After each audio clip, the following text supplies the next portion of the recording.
आपल्याबरोबर दुसऱ्याचं पण कल्याण. चला. इंद सदवंदियाणं तिहुवण हिद मधुर विसदवकाणं अंतातीद गुणाणं नमो जिनाणं जिदभवाणं. कुंदकुंदाचार्य भगवान की जय.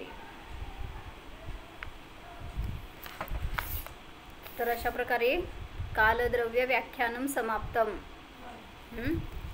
5 अस्तिकायांचं आणि कालद्रव्याचं वर्णन सांगून झालं.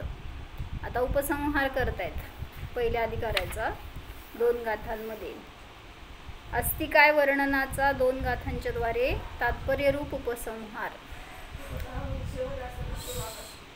शेवट असतो. उपसंहार म्हणजे थोडक्यात काय झालं ते सांगणार आणि संपवणार असं. 103 नंबरची गाथा आहे. एवं पवयणसारं पंचथिय संगहं वियाणिता जो मुयदि राग दोसे सोगाहरि दुःख परिमोक्षम. काय म्हणलं? एवं पवयणसारं, अशा प्रकारे प्रवचन साराचा सारभूत पंचथ्य संग्रहम, पंचास्तिकाय संग्रहाला वियाणिता म्हणजे जाणून, जो राग दोषे मुयदी, जो रागद्वेषाला सोडतो, सो गाहदी दुःख परिमोक्षम, तो दुःखापासून मुक्तता प्राप्त करतो,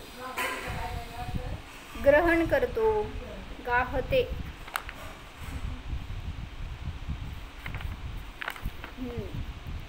तर तो दुःखापासून मुक्तता प्राप्त करतो. काय सांगायचंय? प्रवचनाचा सार. प्रवचन म्हणजे काय? आता ही जिनवाणी आहे ते प्रवचन, भगवंतांची दिव्यध्वनी आहे ते प्रवचन. तर त्यांनी गोमटसारमध्ये प्रवचनचे 3 अर्थ सांगितले.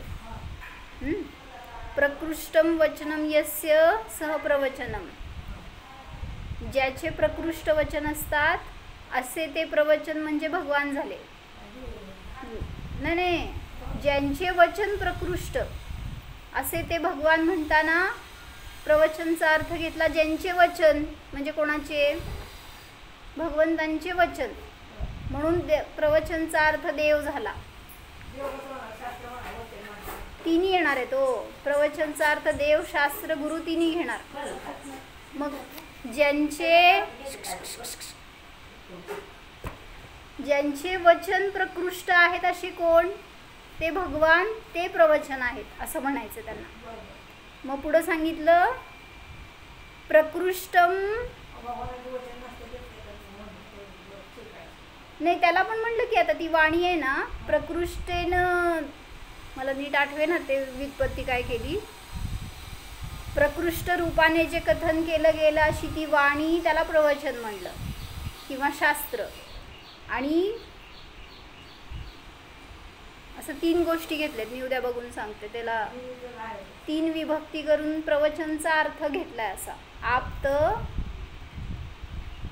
शास्त्र आणि अजून एक काहीतरी घेतलं असेल बहुतेक तसंच. प्रवचन हे गोमटसारच्या एक पहिल्या थोड्या गाथांमध्येच कुठंतरी आलं आहे असं वर्णन. टीकेमध्ये बघून सांगते मी, लिहिलेलं आहे माझ्याकडे. तर काय सांगायचं आहे? याप्रमाणे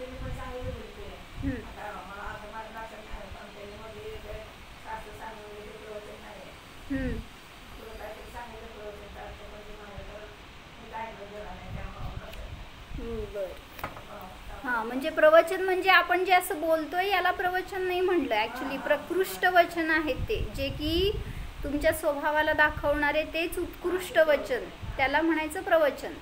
म्हणजे हा अर्थ घेतलाय त्यामध्ये. आप्त, आगम आणि अर्थ हे 3चं त्यांनी व्युत्पत्ती केली आहे प्रवचनसाठी. म्हणजे प्रवचन या एका शब्दातून आप्त दाखवले, आगम दाखवला आणि अर्थ दाखवलाय. मग ते पदार्थच की, हां, वस्तू. मग ते त्यांनी असं विभक्ती करून व्युत्पत्ती करून दाखवलं आहे. मी वाचून दाखवते उद्या. तर इथं सांगायचं आहे की अशा प्रकारे प्रवचनाचा सार असणारं जे पंचास्तिकाय संग्रह त्याला जाणून वियाणिकता. अशा प्रकारे प्रवचन सार म्हणजेच पंचास्तिकाय संग्रहाला 5 अस्तिकायांचा संग्रह त्याला जाणून जो राग दोषे मुयदी, जो रागद्वेषाला सोडतो, सो दुःख परिमोक्षम गाहदी, तो दुःख परिमोक्षाला प्राप्त करतो. म्हणजे दुःखापासून मुक्तता प्राप्त करतो. कोणाला मुक्तता पाहिजे दुःखापासून? कोणाला सुटायचंय? ज्याला अंतरंग तशी भावना असेल तो प्रयत्न करेल कशा रीतीने माझं दुःख संपेल. म्हणजे दुःख संपवायचंय पण आचरण काय करतोय सगळं, म्हणजे सुख पाहिजे तरी सगळं दुःखाचं आचरण करतोय. म्हणा विशापार स्तोत्राचं 13वं श्लोक. सुखासाठी दुःखाचं आचरण करतो. पुढं अजून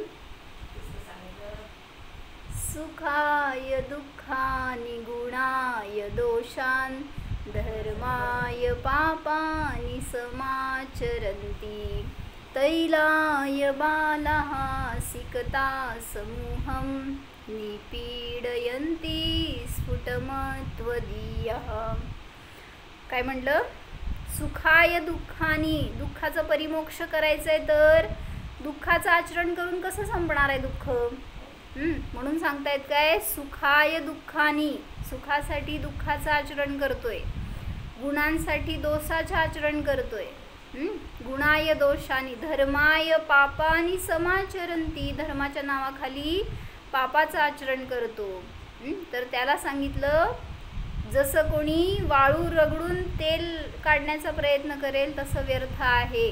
त्याला कधीही सुखाची प्राप्ती होणार नाही, गुणांची प्राप्ती होणार नाही आणि धर्माची प्राप्ती होणार नाहीच. म्हणून सांगतायत काय? जर दुःख परिमोक्ष करायचं असेल तर रागद्वेष सोडा, हे अंगबाह्य भाषा झाली. आणि वितराग स्वभाव आहे त्याला जाणा, किंवा जो शांत समता स्वभाव आहे, सुख स्वभाव आहे त्याला जाणा, तर रागद्वेषाचा अंत होतो. आणि जिथं रागद्वेष आहे तिथं दुःख आहे. जिथं जिथं वितरागता आहे तिथं तिथं सुख आहे. म्हणून व्याप्ती समजून घ्यायला पाहिजे. म्हणजे माझ्या स्वभावामध्ये रागद्वेष नाही, त्यामुळं स्वभाव नित्य सुखमय आहे. आणि जेव्हा पर्यायामध्ये रागद्वेषांची उत्पत्ती होते, त्याचा मी आश्रय घेतो, निरंतर ते परिणाम करतो, तर नियमाने दुःखच भोगत राहणार. म्हणून सांगतायत की हे 5 अस्तिकाय समजून कसं दुःखाचा नाश होतो.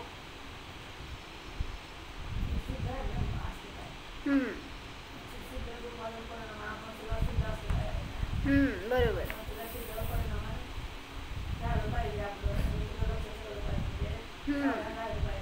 बरोबर. काय सांगितलं?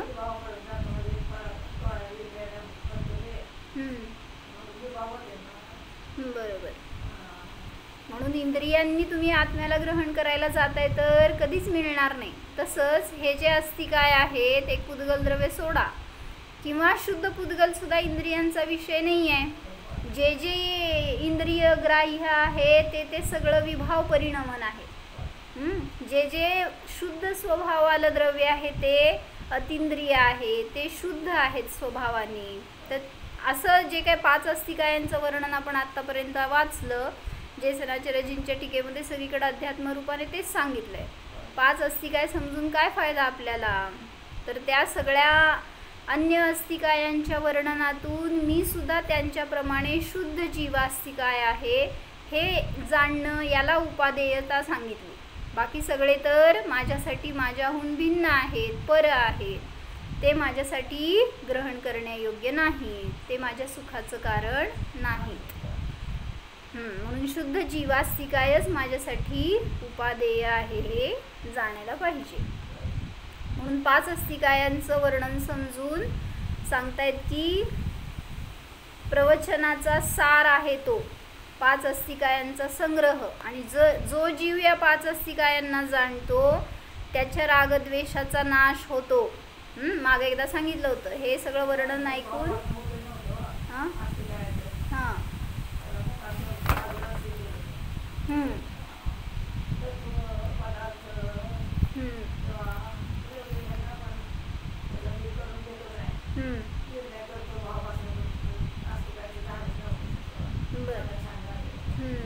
म्हणजे अस्तिकाय म्हणजे काय? क्षेत्र प्रदेशांच्या अपेक्षेने द्रव्याला अस्तिकाय म्हटलंय. पण ते समजून काय फायदा? मी माझ्याच अस्तिकायामध्ये राहतो, मी दुसऱ्याच्या प्रदेशामध्ये जाऊ शकत नाही. आणि माझं अस्तिकाय कसं आहे, माझे प्रदेश कसे आहेत, माझ्याशी बद्ध आहेत. ते कधीही विखरत नाहीत किंवा त्याच्यामध्ये अशुद्धता येत नाही. त्यामुळं म्हणायचंय प्रदेश कधीही अशुद्ध नसतात कुठल्याही द्रव्याचे. म्हणून आपल्या प्रदेशात राहा तर सुख आहे आणि दुसऱ्याच्या प्रदेशात घुसण्याचा प्रयत्न केलो तर नियमाने दुःख आहे. मग काय म्हणलो होतो, मध्ये एकदा वाचलो होतो आपण की शुद्ध द्रव्यांचं वर्णन समजून काय फायदा होतो? बरोबर. अजून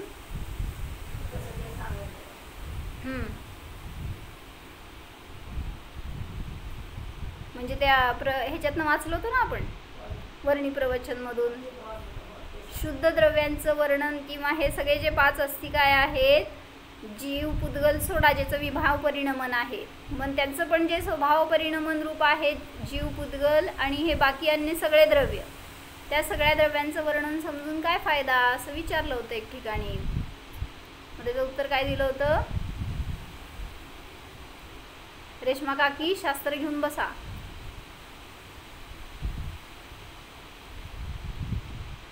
ऐकलं का?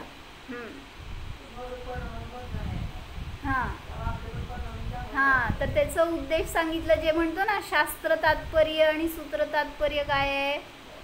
वीतरागता. मग तेच आहे इथं पण 5 अस्तिकाय समजून का घ्यायचे, तर त्याचं प्रयोजन आहे वीतरागता.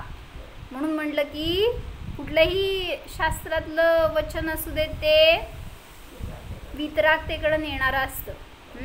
म्हणून ते समजून आपल्याला यायला पाहिजे अंतरंगामधून तशी वीतरागता. तसं हां बरोबर.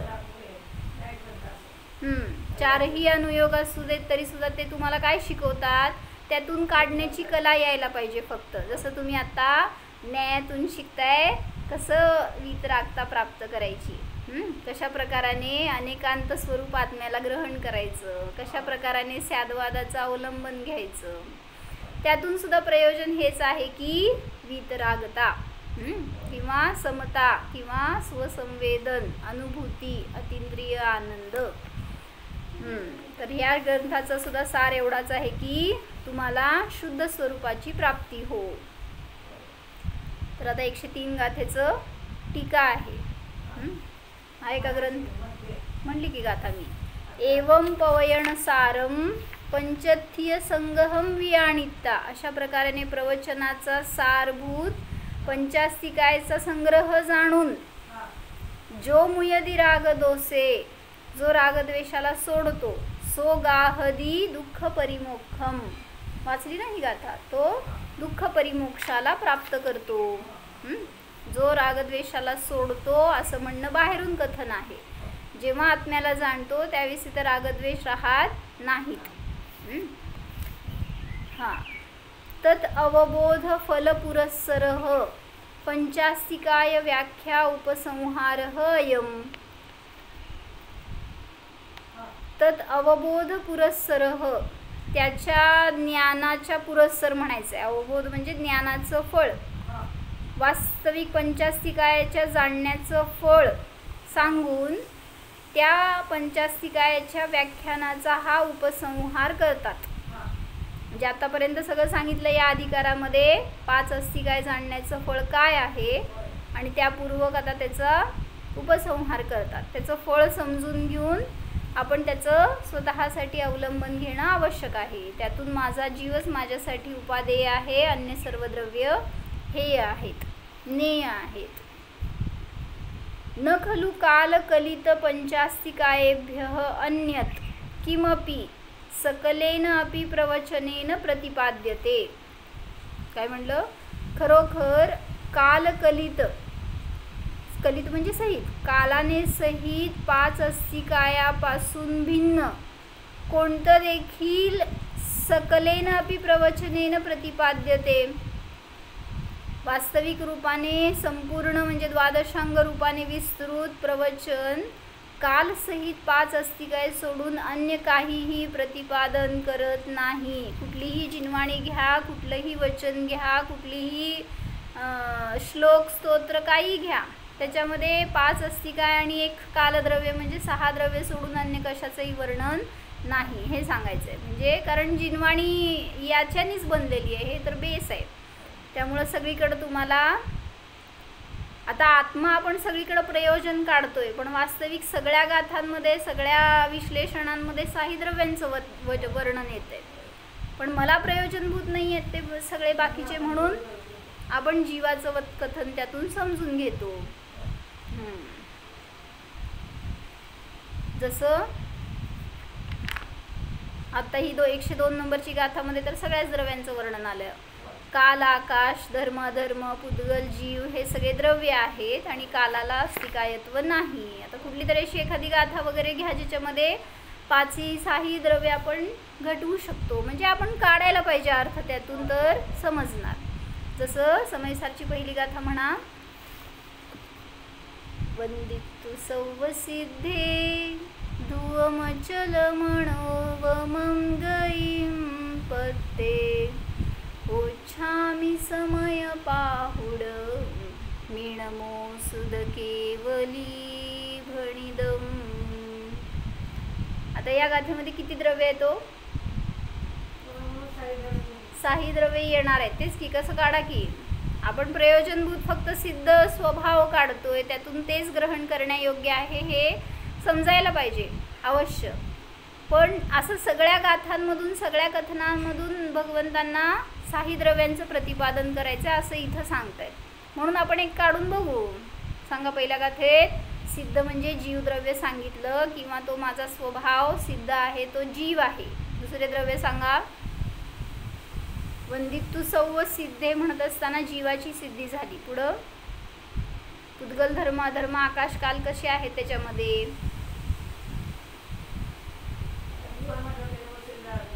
जीवाचं शरीर आलं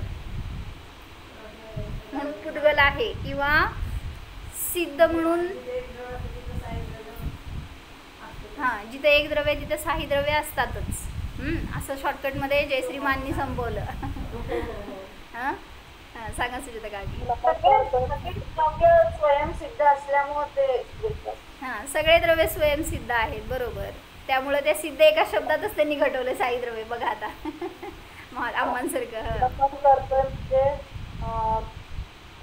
परिणामन होते, म्हणजे धर्मद्रव्य थांबला, अधर्मद्रव्याचं काम झालं, दोन्हीचं काम झालं.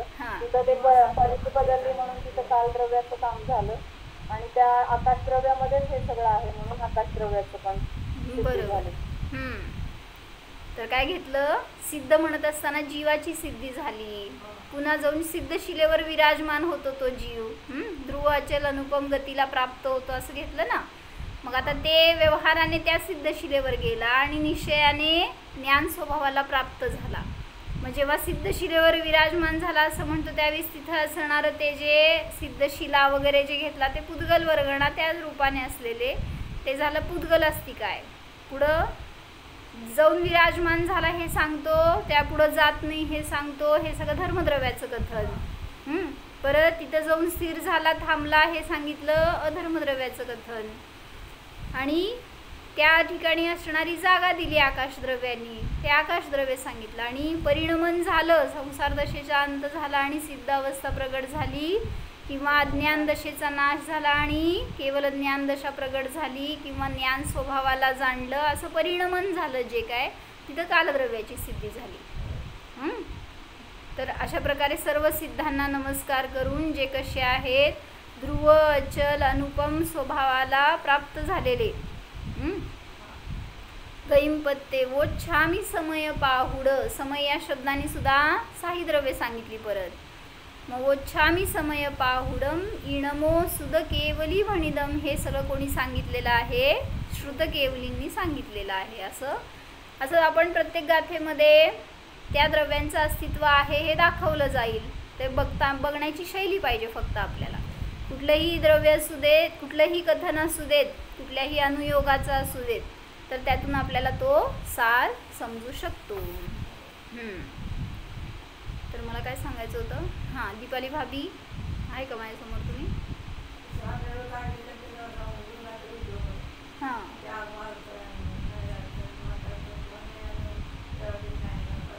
ते पण पाहिजे की 5 अर्थ पण लावायचे म्हणून सांगतात गाथेमध्ये सगळ्या, बरं का? शब्दार्थ, नयार्थ, मतार्थ, आगमार्थ आणि भावार्थ। तर मग ह्याचं लव म्हणता काय? तर मागच्या गाथेमध्ये सांगितलं होतं काल, आकाश, धर्म, अधर्म, पुद्गल, जीव हे द्रव्य संज्ञेला प्राप्त होतात आणि कालाचं कायत्व नाही। तर इथं शब्दार्थ सांगितला हा, या गाथेचा हा शब्दार्थ आहे। पुढं शब्दार्थ नयार्थ काय हो? त्याच्यामध्ये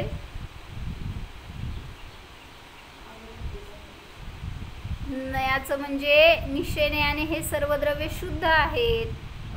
व्यवहार नयाने 2 द्रव्यांमध्ये अशुद्धी पण आहे, पण बाकीची 4 द्रव्य निश्चयाने आणि व्यवहाराने अनादि अनंत शुद्धच आहेत। म्हणून व्यवहारामध्ये जरी अशुद्धी आली तरी सुद्धा निश्चयामध्ये अशुद्धी नसतेच। म्हणून स्वभावाला शुद्ध ग्रहण करा तर बाकीच्या सगळ्या द्रव्यांप्रमाणे मी सुद्धा निरंतर शुद्ध आहे ह्याची जाणीव होणार। हे झालं नयार्थ। मतार्थ काय? कालाचं वर्णन सांगितलं, ते कशासाठी बघितलं होतं की श्वेतांबर मतवादींनी कालद्रव्य मानलं नाही। काल सगळं आपण वाचलं त्याच्यातून प्रवचनसारमधून। मग त्यांच्या खंडनासाठी किंवा आपल्याच मतामध्ये असं काय विचार असतील तर त्याचं खंडन करण्यासाठी काल नावाचं द्रव्य असतं। जर तिथं उत्पाद ध्रुव चालू आहे तर तिथं द्रव्याचं अस्तित्व आहे, काहीतरी सत आहे हे सांगितलं। आणि दुसरं म्हणलं जर तिथं परिणमन चालू आहे तर ते द्रव्याच्या आधाराशिवाय होणार नाही। म्हणून म्हणलं समय म्हणजे नुसती पर्याय नाही आहे, तर त्याचा आधारभूत द्रव्य काय ना काय असतोच। म्हणून मतार्थामध्ये ज्यांनी कुठल्या द्रव्याचं अस्तित्व मानलं नाही त्यांचं खंडन करण्यासाठी म्हणून ही गाथा दाखवली। तर असं मतार्थ सांगितला। किंवा जीवाचं पण अस्तित्व कोणी मानलं, कोणी नाही मानलं। कोणी जीवाला अनित्य मानलं सर्वथा, कोणी सर्वथा नित्य मानलं। मग हे सगळं खोडून काढण्यासाठी म्हणून जे काही सांगितलं गेलं त्या 5 अस्तिकायांचं वर्णन ते सगळा मतार्थ झाला। पुढं शब्दार्थ, नयार्थ, मतार्थ, आगमार्थ। आगमाचं कथन शब्दार्थमध्ये गाथेचं फक्त शब्दांचा अर्थ घेणार। आगमार्थ म्हणजे त्यातून सिद्धांत काय सांगायचं आहे किंवा काय त्यातून तुम्हाला दाखवायचं आहे।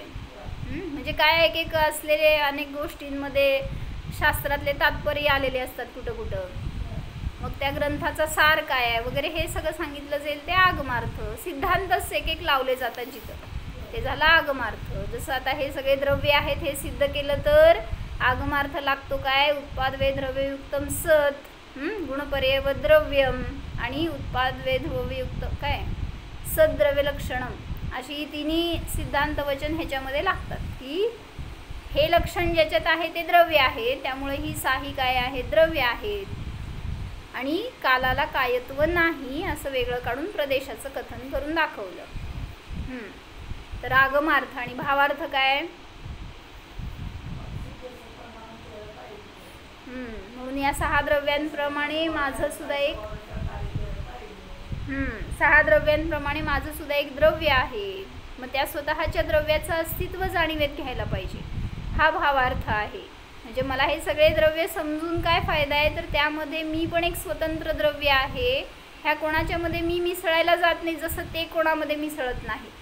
त्यामुळं माझं अस्तित्व भिन्न आहे, स्वतंत्र सत्ता आहे, त्याचं भावभासन केलं तर आपल्याला सिद्ध स्वभावाची प्राप्ती होते, असं भावार्थ. असं 5 अर्थ या एका गाथेतून आपण काढू शकतो, काढायला पाहिजेत.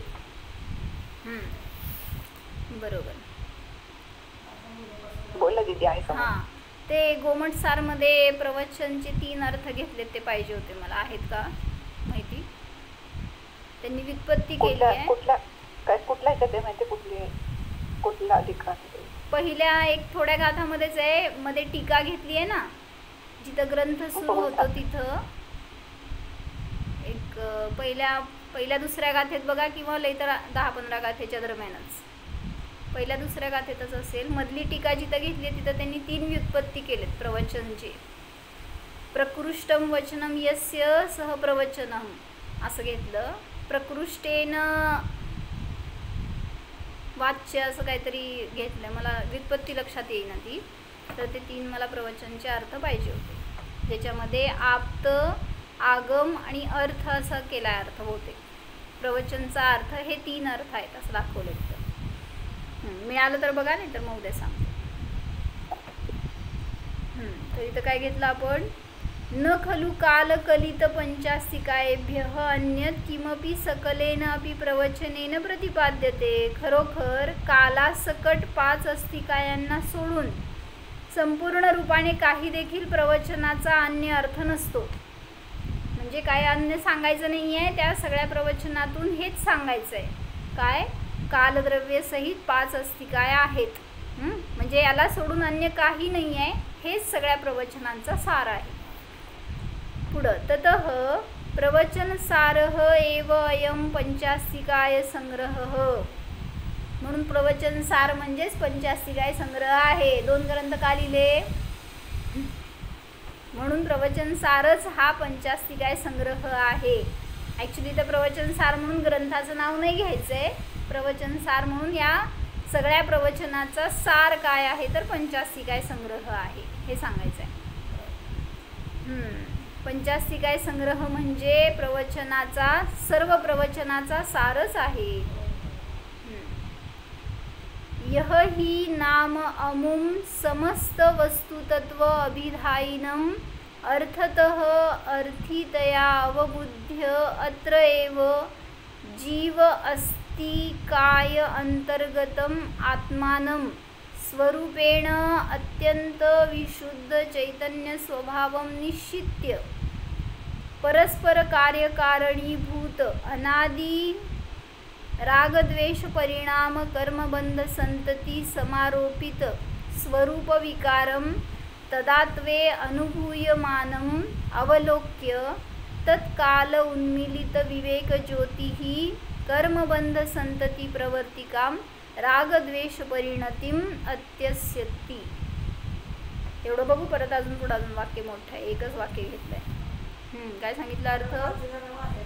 नाही वाचणार की, संस्कृत घेतलं हे एक, अजून मोठ्याच्या मोठं वाक्य आहे, मी अर्ध वाचलंय. जो मुमुक्षु पुरुष खरोखर संपूर्ण वस्तुतत्वाचे कथन करणाऱ्या या पंचास्तिकायास अर्थतः अर्थी रूपाने जाणून येथेच वर्णित जीवास्तिकायामध्ये अंतर्गत असणाऱ्या निज आत्म्यास स्वरूपाने अत्यंत विशुद्ध चैतन्य स्वभावी मात्र निश्चित करून, सगळ्याला टीप घेतलेत त्यांनी, खालचं वाचते मी काय काय का सांगायचं आहे हे ह्याच्यासाठी. जो मुमुक्षु पुरुष खरोखर संपूर्ण वस्तुत्वाचे कथन करणाऱ्या पंचास्तिकायाला जाणतो. कसं? अर्थतः म्हणजे अर्थानुसार भावाचे लक्ष करून यथार्थपणे जाणतो. अर्थी रूपाने जाणतो म्हणजे याचक रूपाने, गरजूपणाने, काही प्राप्त करण्याच्या हेतूने अर्थात हितप्राप्तीच्या आशेने जाणतो. काय म्हणले मी रोहिणी काकी? ऐकताय का? वाचताय का दुसरंच काय तर करताय दिसतंय? तर समजून घ्या. अर्थीपणाने म्हणजे याचक रूपाने गरजूपणाने, काहीतरी हितप्राप्तीच्या उद्देशाने असं म्हणायचं आहे. काय म्हणतो आपण, प्रयोजनार्थ किंवा सुखार्थ, अर्थ म्हणजे प्रयोजन म्हणायचं, त्याच्यासाठी.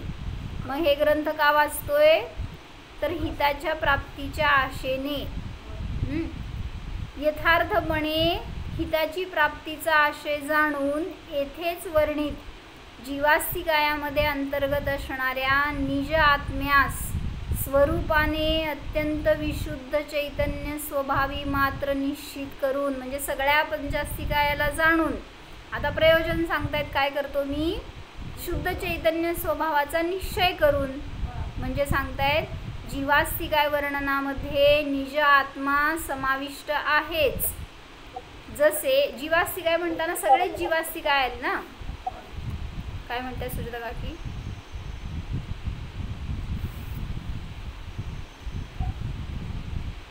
बोलायचं का काय? जीवास्तिकायाच्या वर्णनामध्ये माझा जीव सुद्धा आहेच. सगळे जीवास्तिकाय म्हणताना तो माझा पण जीव त्यामध्ये आहे. निज जीव समाविष्ट आहेच. जसे जीवास्तिकायाचे स्वरूप आहे तसेच निज आत्म्याचे आहे. म्हणजे द्रव्यार्थिक नयाने स्वभावापेक्षेने हा आत्मा स्वयं अत्यंत विशुद्ध चैतन्य स्वभावी आहे. म्हणजे सगळ्या जीवास्तिकायांचं वर्णन करून काय उपयोग नाही आहे मला, तर त्यामध्ये माझा जीवास्तिकाय माझ्यासाठी प्रयोजनभूत आहे. मग माझा जीवास्तिकाय कसा आहे, सर्व अन्य जीवास्तिकायापासून सुद्धा भिन्न आहे. जसं 5 अस्तिकायापासून भिन्न आहे, अन्य 5 द्रव्यांपासून भिन्न आहे, तसं अन्य जीवास्तिकायांपासून सुद्धा मी भिन्न आहे.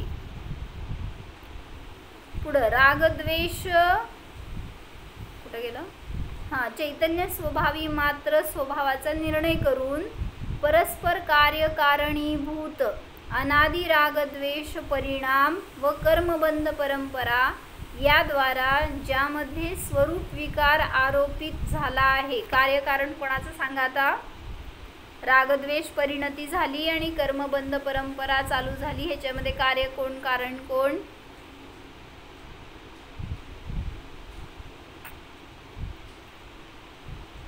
रागद्वेष कारण, कार्य झालं. कर्मबंध जे झाले ते कार्य झालं. आणि पूर्व घेतलं तर पूर्व कर्मबंध, कर्मांचा उदय कारण, आणि रागद्वेष परिणाम कार्य, अशी कार्यकारण व्यवस्था असू शकते. रागद्वेष परिणाम आणि कर्मबंध परंपरा यामध्ये अनादी काळापासून परस्पर कार्यकारण भाव आहे. रागद्वेषांनी नूतन कर्मबंध होतो, तर पूर्व कर्मोदयाने रागद्वेष होतात. घेतलंच त्यांनी. नूतन कर्मबंध होतो आत्ताच्या रागद्वेष परिणामाने, म्हणजे वर्तमान रागद्वेषाने नूतन कर्मबंध होतो आणि पूर्व कर्माच्या उदयाने निमित्त असताना रागद्वेष होतात. अशी ही अनादी कार्यकारण परंपरा आहे. म्हणून सांगतायत, आत्ता समजलं ना, रागद्वेष केलं तर काय होतंय, काय होतंय बोला, त्रास होतो. मग त्रास पाहिजे ना आपल्याला, त्रासाशिवाय नको वाटतंय जगायला. म्हणून सांगतायत रागद्वेष करायला नको. पूर्वीचे काहीतरी कर्मबंध होते, त्याचं उदय म्हणून आज रागद्वेष होतात. मग आज पण मी रागद्वेष केलं तर पुढं भविष्य किती दुःखद झालं, भविष्यामध्ये किती त्रास सहन करावा लागणार. म्हणून म्हणतायत असं नको. तर मी एक घटना ऐकली आज अशी की 2000 साली एक आजोबा एका लहान मुलीला, नातीला घेऊन रस्त्यावरून चालले होते काहीतरी खरेदी करायला, आणायला. आणि सकाळच्या वेळेस ते निघाले तर 4-5 गुंडे आले त्यांच्यासमोर. काय त्यांचं वैर होतं का काय पाहिजे होतं काय माहीत नाही. तर त्यांनी आल्या आल्या काय केलं, त्यांना दोघांनी पकडलं आणि त्यांच्यावर वार केले धारदार हत्यारांनी वगैरे. आणि ते कोसळले आजोबा खाली, तरी पण ते पडले तरी त्यांना काठीने मारतायत, त्यांना असं खूप त्यांना रक्तबंबाळ करून टाकलं. आणि हे बघितल्यावर ती घाबरली मुलगी आणि ती स्वतःचा जीव वाचवायसाठी पळाली. आणि मग ती पळालेलं ह्यांना समजलं चोरांना, आणि ते तिला पण पकडायसाठी म्हणून पळाले. पण आता ती लहान किती म्हणून शक्ती, जरी तिचं खूप छोटा जीव तरी सुद्धा सगळं शक्ती लावून ती पळाली. शेवटी त्यांना ते गाठलेच त्यांनी तिला, आणि मग पुन्हा त्यांनी तिला पण मारायला सुरुवात केली. मग तिला सुचलं की म्हणजे तिला पण अक्षरशः रक्तबंबाळ केलं, इतकं मारलं, आणि हातावर वगैरे मारल्यामुळे तिचे हात निकामी झाल्यासारखे झाले होते. आणि मग तिला आयडिया सुचली त्यातनं पण, आणि तिने मेल्याचं नाटक केलं, आणि त्या सगळ्यांना वाटलं खरोखर ही मेली म्हणून ते सगळे निघून गेले. तर निघून गेल्यावर ती उठली आणि सगळं असं अंगातनं रक्त गळतंय, हात असे लुळे पडल्यासारखे झाले, तशीच अवस्थेमध्ये पळत तिने घर गाठलं. आणि घरी गेल्यावर सगळ्यांनी मग बघितल्यावर तिला उपचार वगैरे केलं, तर ऑपरेशन करताना तिला तिचे दोन्ही हात गमवावे लागले, म्हणजे हात राहिले नाहीत तिचे. तर त्यांनी तिची स्टोरी सांगितली की तिने जगायची जिद्द सोडली नाही, म्हणजे तिने देवाला नावं नाही ठेवली की मला असं का उदय दिला, मला का असं त्रास दिला, मला का मारलं लोकांनी, मी काय वाईट केलं आहे, असं नाही. उलटं देवाला ती थँकफुल होती खूप की मला तुम्ही जीवन दिलं, माझं जीवन तरी वाचलं, म्हणजे असे तिचे भाव. आणि त्यातून तिने ग्रीप घेतली, अभ्यास केला, असं मोठी काय म्हणायचं दोन्ही हात नसताना ग्रॅज्युएशन कंप्लीट केलं, होम सायन्स करून ती बेस्ट शेफ झाली. आता गायडन्स म्हणून नसेल काय गाईड करणारी शेफ, तर ती हॉटेलमध्ये वगैरे शेफ असतात ना, तर ती एकदम चांगल्या नामांकित हॉटेलमध्ये तिला पोस्ट मिळाली आणि सक्सेसफुल झाली बिझनेसमॅन. असं म्हणजे काय म्हणायचं आहे, तिने पूर्वीचं जे होतं ना उदय, त्याच्या उदयामध्ये आत्ता हळहळ करत बसलं तर काय होणार, जीवन तिच्यासाठी किती अवघड झालं असतं. पण ती त्याच्यावर मात करून कायच केलं, तिने असं सुखी जगली. आत्तासुद्धा ती आहे. म्हणजे कोणाला दोष देत बसलो आपण तर त्याचं फळ मला भोगावं लागतंय. मला त्यांनी का त्रास दिला, मला का मारलं, आता मी त्यांना मारणार, मी त्यांना वाईट बोलणार, सगळं हे आपण आपल्यासाठी करतो. दुसरे जण काय करणारे नसतात, त्यांनी त्यांचं भोगतील, मी काय परिणाम करतो त्याचं फळ मला मिळतंय. म्हणून सांगायचं काय करा, आपले विचार असे ठेवायला पाहिजेत की मागची तर निर्जरा व्हायलाच पाहिजे, पुढच्यासाठी सुद्धा आपण त्या बंधात अडकायला नको. म्हणून म्हणताय जिथं रागद्वेषाची परंपरा चालू ठेवणार तिथं नियमाने कर्मांचा पुन्हा आश्रव बंद होणार आणि पुन्हा दुःख भोगावं लागणार. म्हणून ज्याला दुःखापासून सुटायचंय त्यांनी स्वभावाला असं रागद्वेष रहित जाणार, कुठल्याही कर्मापासून भिन्न जाणार, कुठलेही उदय मला त्रास देणारे नाहीत किंवा त्याच्यापासून मी अस्पर्शी आहे, वेगळा आहे, ह्याचं भावभासन करणं आवश्यक आहे. हाच प्रवचनाचा सार आहे. सुखासाठी दुःखाचं आचरण करतो, गुणांसाठी दोषाचं आचरण करतो.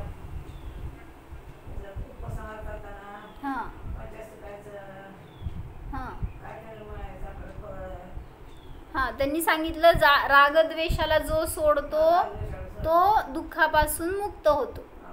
मग हे प्रवचनाचं सार आहे. हे त्यांनी अंगबाह्य पद्धतीने सांगितलं. अंगप्रविष्ट पद्धतीने जो स्वभावाला वितराग वितद्वेष जाणतो तो सुखाला प्राप्त होतो. म्हणून बाहेरून काय आपल्याला कर्मांना नष्ट करायचं नाही, संयोगाला बदलायचं नाही, कुठं एखादं द्रव्य क्षेत्र कालभाव सोडून दुसरीकडे जायचं नाही आहे. कुठेही गेलं तरी कर्म सुटत नसतात. ते कर्म आपल्या बरोबर आहेत, कुठेही गेलं तरी भोगावे लागणार.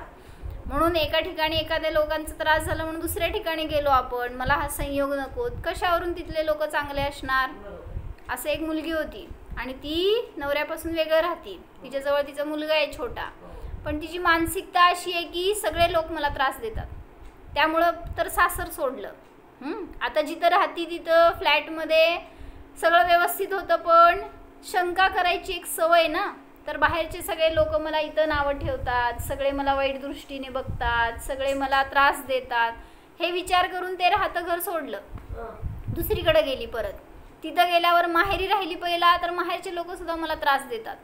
म्हणजे आपल्याला म्हणायचं आपल्या विचारांचा त्रास आहे हे समजत नाही आपल्याला. आपण पराला त्रास द्यायला जातो, त्या पराला दोष द्यायला जातो, त्याच्यामुळं मला त्रास आहे. म्हणून कितीही आपण जर लोक बदलली, क्षेत्र बदललं, घर बदललं, संयोग बदलले, तरी सुद्धा कर्म माझे आहेत ना, माझ्या बरोबरच राहणार, कुठेही जावा. त्रास जर मला मिळणार तर कोणाकडून पण मिळेल. मग मी कसं वागायला पाहिजे, मी कसं त्यामध्ये स्थिर राहायला पाहिजे हे शिकायचं. मग त्या स्त्रीला सांगू शकत नाही काय आपण काय करायला पाहिजे तिने पुरुषार्थ, कारण मानसिकताच अशी आहे, अशी कर्मांचे उदय आहेत आणि त्याच्या आहारी गेलेला आहे जीव. त्यामुळे आपल्याला आपली बुद्धी चांगली आहे तोपर्यंत त्या सगळ्या कर्मांपासून अशी भिन्नता जाणीवेत यायला पाहिजे. कुठल्याही उदयामध्ये आपण त्यानुसार परिणमन करायला नको, अशी सावधानता ठेवणं आवश्यक आहे. ओम. जाणा रागद्वेष रहित, दुःख रहित, कर्मबंध रहित शुद्ध जीव जाणा. पहा हा आत्मा निसंसार स्वरूप आहे, चेतनमय आहे.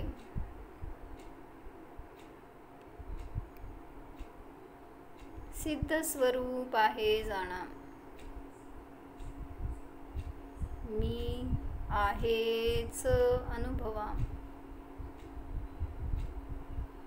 ओम.